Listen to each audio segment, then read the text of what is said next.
A política é a arte e a ciência de governar, organizar e administrar os assuntos de uma comunidade, região ou país.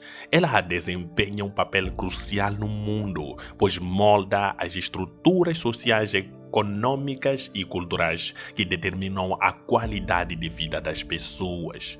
Políticos são indivíduos que, por meio de processos de eleições ou nomeação, assumem responsabilidade de liderança, tomadas de decisão e implementação de políticas públicas. A formação de um político envolve um profundo entendimento de muitas áreas, mas hoje nós vemos políticos despreparados que às vezes chegam ao poder sem saber alguma coisa. Neste vídeo vamos analisar a nova geração de políticos em Moçambique e comparar com a antiga geração.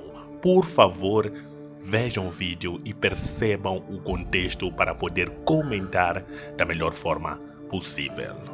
Antiga geração de políticos moçambicanos. Em meados do século XX, Moçambique vivia o domínio colonial português, um regime que subjugava e explorava a população local. Nesse contexto de opressão, surgiu uma geração de líderes políticos determinados para libertar o país e garantir a independência e dignidade de seu povo. Esses líderes não apenas enfrentaram um dos impérios mais antigos do mundo, mas também ajudaram a moldar a identidade dos moçambicanos.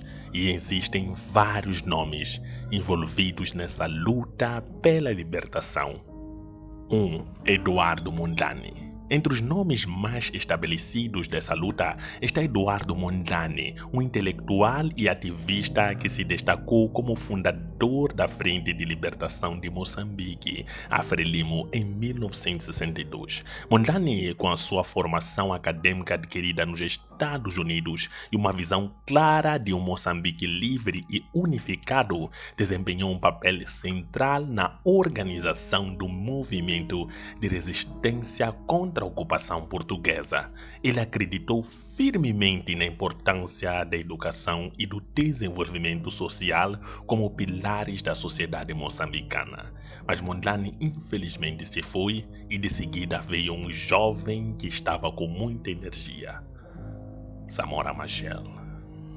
Samora Machel. Outro nome fundamental é Samora Machel, um carismático comandante militar que sucedeu Mondlane após o seu assassinato em 1969. Machel trouxe uma abordagem pragmática e militante à luta de independência, unificando diversas facções e intensificando a guerra de guerrilha contra as forças coloniais portuguesas.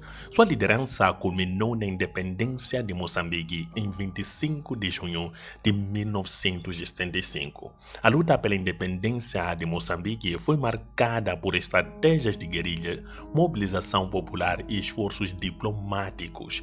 Líderes como Marcelino dos Santos, que cofundou a Frelimo e serviu como vice-presidente, foram essenciais na integração das políticas de movimento e na mobilização de apoio internacional. Joaquim Chissano, outro membro destacado da Frelimo, desempenhou papéis diplomáticos cruciais e mais tarde tornou-se o segundo presidente de Moçambique, guiando o país através do difícil período de transição. A diferença entre eles. Esses líderes partilham uma visão de um Moçambique livre da opressão colonial, onde todos os cidadãos tiveram igualdade de oportunidades e direito. Eles entenderam que a luta pela independência não era apenas uma guerra contra o opressor estrangeiro, mas também uma batalha pela construção de uma nação baseada no princípio. A confiança e a determinação dessa geração de políticos foram fundamentais para a libertação de Moçambique e continuar a inspirar as gerações futuras. Eles não apenas apenas lutaram pela independência, mas também plantaram os sentimentos para a construção de um país soberano e próspero, moldando o destino de milhões de moçambicanos. Após a era de Eduardo Mondlane e Samora Machel, Moçambique entrou numa nova fase política, marcada por desafios diferentes, uma geração de políticos que melhorou os pioneiros da luta pela independência e dependeu da complexa tarefa de consolidar a nação e implementar um sistema político e econômico que sustentasse a recém-adquirida liberdade. No entanto, com o tempo, muitos desses líderes se afastaram dos seus ideais revolucionários e nacionalistas que impulsionaram a luta contra o colonialismo, mergulhando o país em uma era de corrupção e muita bandidagem. A geração que sucedeu Samora e Mondlane. Joaquim Chissano, que sucedeu Samora Machel após a sua morte em um misterioso acidente aéreo em 1986, inicialmente buscou estabilizar o país e abrir Moçambique para o mercado global. Chissano promoveu reformas econômicas e políticas, incluindo a transição de uma economia centralizada para uma economia de mercado e a implementação de um sistema multipartidário. Apesar desses avanços, o governo de Chissano também foi marcado por acusação de corrupção, má gestão, problemas que se agravaram nos anos seguintes. O governo de Guebuza. A corrupção e a falta de transparência tornaram-se mais evidentes durante o governo de Armando Guebuza, que sucedeu Chissano em 2005. O governo de Guebuza foi criticado por práticas corruptas e pela centralização do poder, o que levou a um aumento da desigualdade social e ao descontentamento popular. Sob sua liderança, casos de corrupção de alto perfil, como o escândalo das dívidas ocultas obtidos a emergir, revelando um sistema profundo e enraizado de clientelismo, entre outros. A revolta dos moçambicanos. Agora, no governo de Filipe Nyusi, uma revolta do povo moçambicano contra a corrupção e a má governança culminou em protestos e numa crescente procura por mudança. Uma nova geração de políticos, inspirada pelos princípios da transparência e justiça social, começou a emergir como uma força para fortalecer os homens que se infiltraram nas estruturas do Estado. No entanto, essa geração gerou os seus próprios desafios, incluindo a falta de formação adequada e um espírito frequentemente marcado pelo egoísmo. A falta de formação política administrativa entre muitos dos novos líderes dificultou a implementação de reformas eficazes e sustentáveis. Sem experiência e o conhecimento necessário, muitos políticos acabaram repetindo os erros de seus antecessores, perpetuando ciclos de corrupção e ineficiência.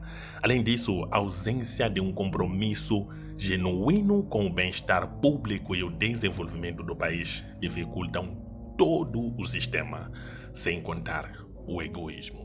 O espírito egoísta da nova geração. O espírito egoísta e a busca por benefícios pessoais entre alguns dos novos líderes políticos também pediram a ascensão de uma liderança forte e unificada. Em vez de trabalhar coletivamente para resolver os problemas do país, muitos se concentram em enriquecer-se e consolidar seu poder, exacerbando a crise de confirmar a falta de confiança.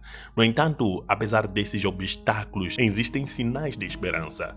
Organizações da sociedade civil, movimentos de juventude e alguns políticos comprometidos com a verdadeira mudança estão lutando para trazer uma nova era de transparência e responsabilidade para os moçambicanos. A pressão internacional e o envolvimento crescente da população em questões políticas também desempenham um papel importante para isso.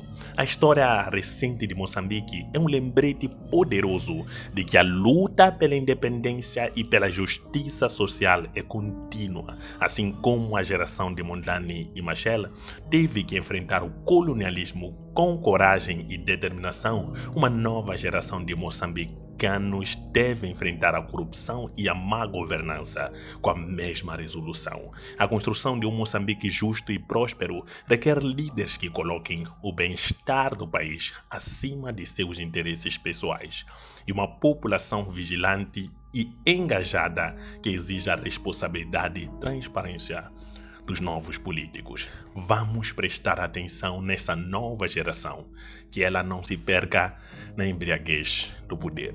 Olhar a África em uma perspectiva africana. Tchau.